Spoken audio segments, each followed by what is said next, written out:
Praktik jual beli ijazah merupakan perbuatan yang melanggar hukum. Dalam pasal 69 ayat 1 Undang-Undang Nomor 20 Tahun 2003 tentang Sistem Pendidikan Nasional.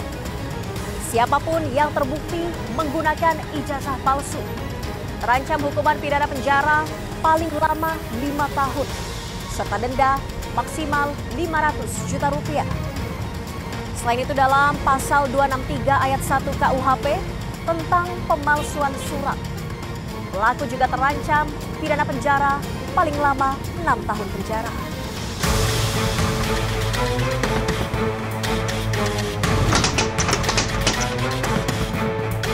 Fenomena penggunaan ijazah palsu ini kan memang tidak hanya dilakukan di kalangan tertentu ya, tapi sebagian masyarakat memilih menggunakan ijazah palsu ini sebagai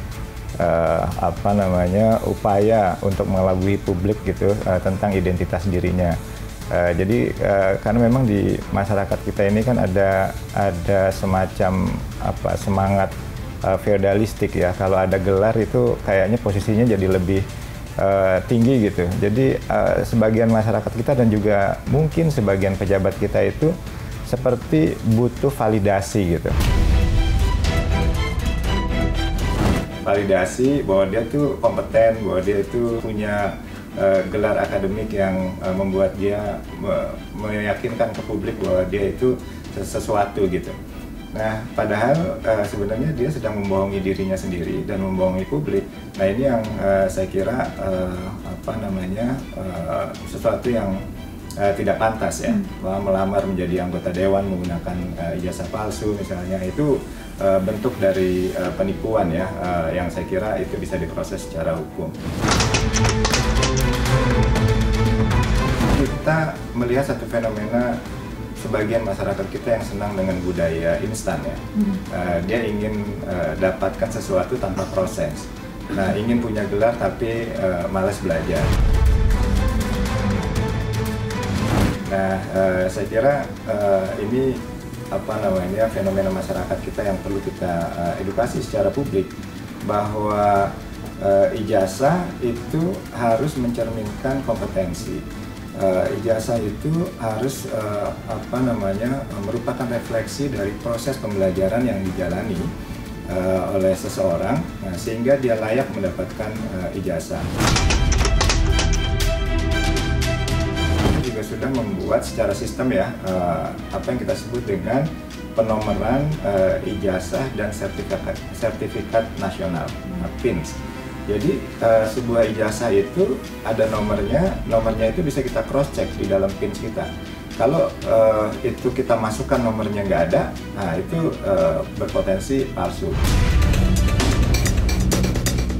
Nah, ketika masyarakat menggunakan ijazah palsu untuk melamar ke suatu pekerjaan, itu stakeholder dalam hal ini industri maupun lembaga-lembaga yang menerima pelamar dengan ijazah palsu itu hendaknya lebih aware dan memberikan sanksi sosial yang berat, sehingga orang atau publik tidak merasa berani untuk menggunakan ijazah palsu lagi gitu. Perguruan tinggi yang kedapatan mengeluarkan ijazah palsu, kita akan memberikan sanksi, dan itu sudah banyak perguruan tinggi yang kita berikan sanksi. Jadi tadi ya, aspal itu tadi asli tapi palsu. Dia ijazahnya benar dikeluarkan oleh perguruan tinggi yang ada, tapi memang tidak ada proses pembelajarannya. Maka kita memberikan sanksi. Sanksi tertinggi sampai pencabutan izin operasional dari perguruan tinggi itu.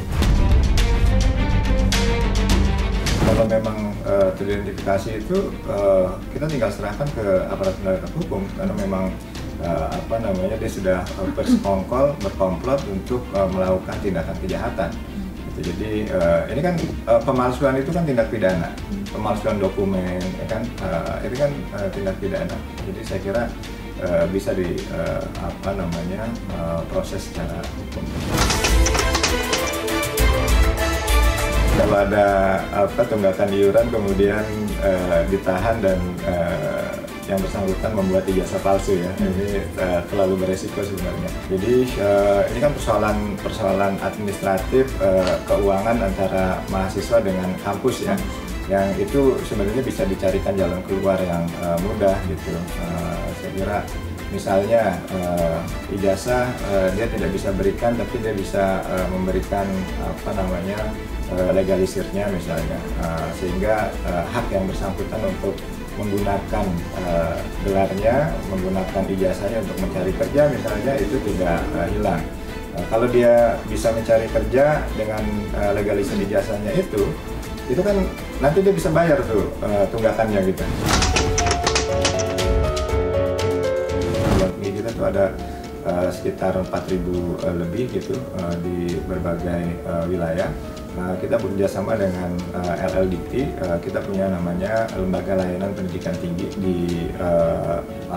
masing-masing wilayah untuk sama-sama melakukan pengawasan. Jadi mereka turun ke perguruan tinggi ya, kemudian meminta laporan secara rutin. Kita ingin mendorong juga kepada kampus-kampus ya untuk melakukan validasi ijazah secara digital gitu, sehingga orang mudah men-track dan orang mudah memverifikasi gitu. Dan ini beberapa perguruan tinggi sudah melakukan. Kuncinya ada di penomoran ijazah. Jadi dengan penomoran itu tidak mudah orang untuk memalsukan ijazah gitu. Dia punya ijazah, tapi kalau kita cek nomornya tidak ada di PIN, itu dia tidak akan tidak bisa kita kategorikan sebagai ijazah yang valid. Ya, kita sih sebenarnya membuka sistem pelaporan ya. Jadi kalau ada yang bisa mengidentifikasi, karena kita juga nggak bisa mencurigai semua orang kan. Jadi kalau memang ada indikasi-indikasi seperti itu bisa dilaporkan kepada kami, kita akan lakukan investigasi dan tentu kalau terbukti kita akan melakukan tindakan. Kalau di masyarakat itu ya kita melakukan edukasi, bagaimana masyarakat juga bisa berpartisipasi ya untuk sama-sama jika ada yang mencurigakan, jika ada seperti tadi misalnya di sosmed jual beli ijazah, nah itu kita bisa lakukan tindakan sama-sama.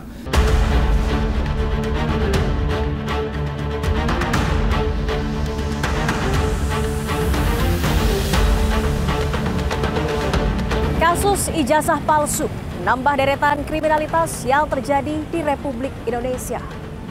Sungguh ironis, begitu banyak kepalsuan di negara ini. Mulai dari uang palsu, obat palsu, sertifikat palsu, hingga informasi palsu. Tak hanya menebar janji palsu selama kampanye, penggunaan ijazah dan gelar palsu juga telah menciptakan pembohongan publik.